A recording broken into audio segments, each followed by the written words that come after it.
Welcome to wizard.com. I'm maths teacher Aditi. We have this question here. What fraction of the following letters cannot be drawn using only straight lines?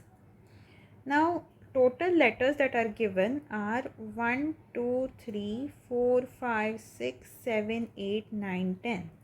Therefore, total number of letters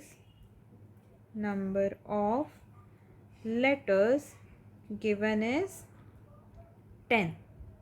Now, out of them, B, S, O, D, U, P, that is 6 letters, cannot be drawn using only straight lines. Number of letters which require curved lines is number of letters which cannot be drawn using only straight lines. So that is equal to 6. And we know any fraction is equal to part divided by whole. So in this case, part is number of letters which require curved lines, that is 6, and whole is 10.